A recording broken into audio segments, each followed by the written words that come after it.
It's said a young boy witnessed his people's humiliation that day. The son of a Carthaginian general looked on, bitterly, vowing revenge. The child's name was Hannibal.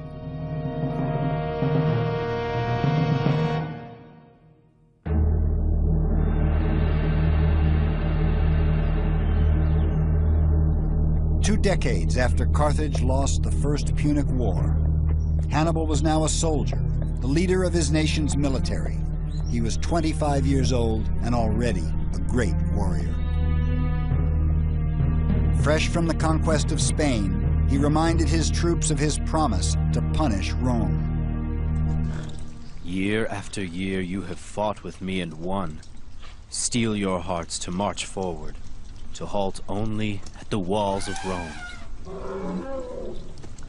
But attacking Rome wouldn't be easy. No longer in control of the Mediterranean, Hannibal would have to make the journey by land, crossing the Alps with 40,000 men and 37 elephants. Autumn, 218 BC. Man and beast trudge for months over cruel terrain. Their serpentine parade stretches more than 15 miles. Hannibal's troops are professional soldiers, well-equipped and well-trained, and yet the long journey takes a grim toll.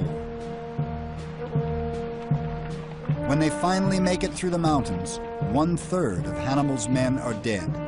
Most of the horses and all but one of the elephants have perished, and yet the survivors march on.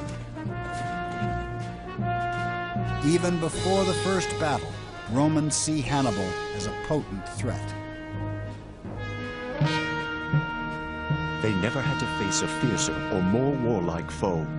Carthage had long been an enemy of Rome, and they were bringing with them countless Spaniards, already battle-hungry, and would soon be raising Gauls with their insatiable appetite for blood.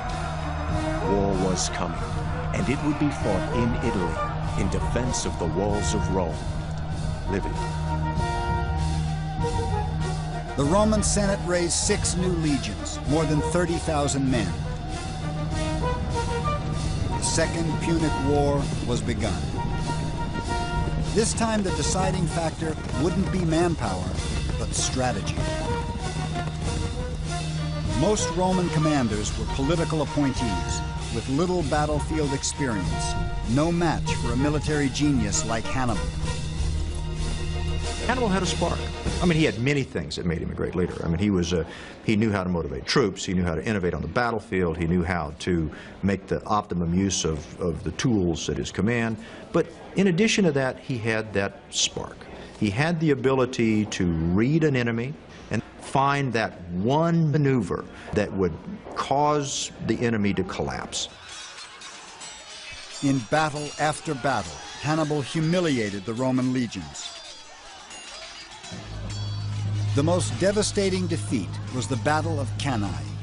Here, Hannibal, though badly outnumbered, managed to surround the Romans and slaughtered them.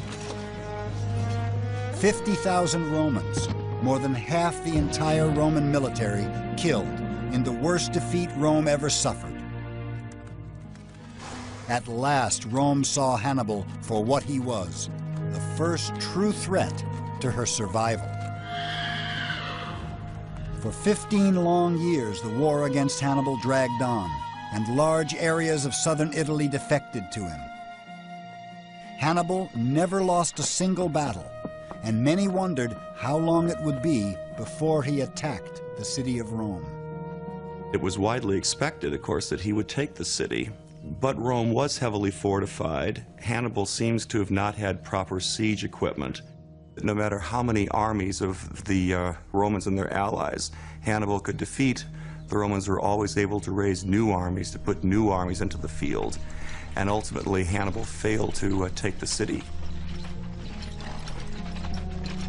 And yet the tide didn't turn against Hannibal until the Senate called up a military leader in the same league with the legendary Carthaginian. Publius Cornelius Scipio had the cunning and the charisma to match the so-called scourge of Rome. The son of a general and a survivor of the Battle of Cannae, the young Scipio studied Hannibal's tactics closely.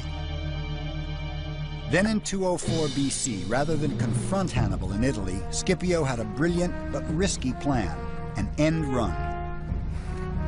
He sailed to Africa and invaded the empire of Carthage. Carthage was forced to respond, recalling Hannibal from his 17-year torment of Italy. It was the moment of truth. Scipio and Hannibal would fight a single battle to decide the Second Punic War, the Battle of Zama.